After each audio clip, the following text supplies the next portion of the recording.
حدیث نمبر 408۔ اللہ تعالیٰ کا روزانہ رات کے وقت آسمان دنیا کی طرف نزول کرنا۔ رب کی رحمت پچھلی راتی رحمت رب دی کرے بلند آوازہ، بخشش منگن والے تائیں کلا رحمت دا دروازہ۔ حضرت ابو ہریرہ رضی اللہ تعالیٰ عنہ بیان کرتے ہیں، نبی پاک صلی اللہ علیہ وسلم نے ارشاد فرمایا، روزانہ رات کا ابتدائی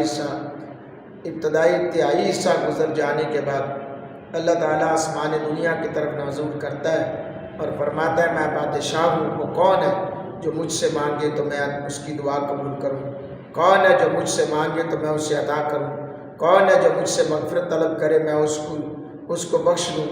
نبی اکرم صلی اللہ علیہ وسلم نے ارشاد فرمایا، اسی طرح ہوتا ہے یہاں تک کہ صبح ہو جاتی ہے۔ اللہ اکبر۔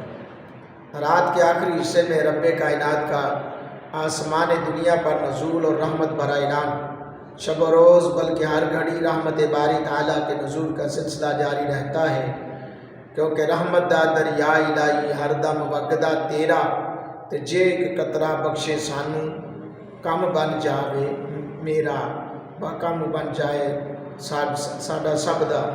تو حضرات گرامی قدر، اس حدیث سے بھی یہ پتہ چلا کہ اللہ رب العالمین اپنے آسمان دنیا کی طرف نزول فرماتا ہے اور اپنے بندوں سے خطاب فرماتا ہے اور اعلان ہوتا ہے، کون ہے جو مجھ سے اپنے گناہوں کی معافی مانگے تو میں اس کے گناہ معاف کر دوں۔ اس اعلان میں درس دیا گیا ہے کہ غفلت کی نیند سونے والوں، یا غفلت چھوڑ کر بیدار ہو جاؤ اور بخش و مغفرت کا وقت ہے، لہٰذا تم اپنے گناہوں کی معافی مانگ لو اور توبہ کر کے اللہ تعالیٰ کے نیک اور صالح لوگوں میں شامل ہو جاؤ۔ اللہ تعالیٰ کی بارگاہ میں صرف نیک لوگوں کی بات تسلیم کی جاتی ہے اور دعا قبول ہوتی ہے۔